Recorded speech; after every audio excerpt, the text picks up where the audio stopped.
Jemaat yang dikasihi Tuhan, Eirene, damai sejahtera Kristus atas kehidupan kita. Mari bersama-sama kita akan merenungkan firman Tuhan berkenaan dengan menguasai diri sendiri. Alkitab mengajar kita supaya dalam hidup ini kita belajar menguasai diri sendiri. Untuk itu, mari kita membaca firman Tuhan di dalam Galatia pasal 5 ayat 22-23. Demikian firman Tuhan. Tetapi buah roh ialah kasih, sukacita, damai sejahtera, kesabaran, kemurahan, kebaikan, kesetiaan, kelemah lembutan, penguasaan diri.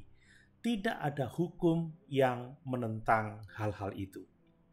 Jemaat yang dikasihi Tuhan, salah satu penyebab dari setiap persoalan hidup yang kita alami adalah karena kita memiliki masalah dalam hal penguasaan diri. Saya jelas melihat dari pengalaman saya sendiri. Saat saya dapat mengendalikan diri, saya akan terpelihara dari masalah. Contohnya saja masalah kesehatan yang saya alami.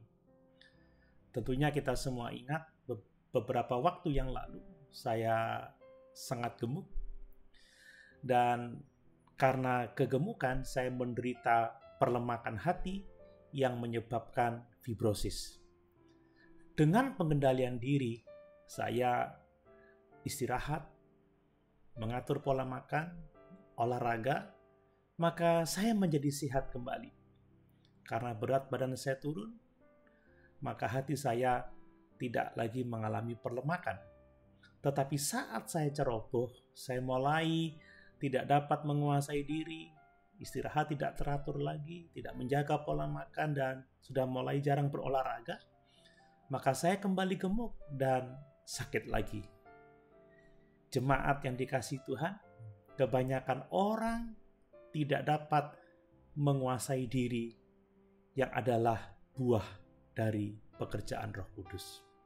Saya melihat bahwa ada atau tidak adanya penguasaan diri adalah salah satu faktor yang paling menentukan apakah kita akan berhasil dalam hidup ini atau kita akan memiliki masalah serius dalam kehidupan kekristenan kita. Penguasaan diri akan mempengaruhi cara kita mengatur waktu, cara kita menggunakan uang, cara kita memanfaatkan kemampuan kita untuk mengatasi setiap godaan dalam hidup, cara kita mengembangkan kualitas karakter hidup saleh kita di dalam Tuhan, cara kita mengendalikan amarah dan lidah kita, cara kita dalam mengatur kesehatan kita. Dan yang paling penting, pengendalian diri sangat kita butuhkan agar kita dapat menggunakan waktu secara konsisten dalam firman dan doa, dalam ibadah dan pelayanan. Jemaat yang dikasihi Tuhan, karena dalam hidup ini, terutama dalam masa-masa sukar ini, kita dapat mengharapkan yang namanya pergumulan, maka saya pikir akan sangat menolong kalau kita belajar dari firman Tuhan tentang menguasai diri sebagai buah dari Roh Kudus. Buah rohani dari penguasaan diri meskipun sangat efektif, tetapi itu bukanlah solusi yang cepat. Penguasaan diri itu membutuhkan latihan, membutuhkan kebiasaan disiplin seumur hidup kita agar kita dapat hidup dalam kesalehan. Rasul Paulus menasihati Timotius di dalam 1 Timotius 4 ayat yang 7, tetapi jauhilah tahayul dan dongeng nenek-nenek tua, latihlah dirimu beribadah.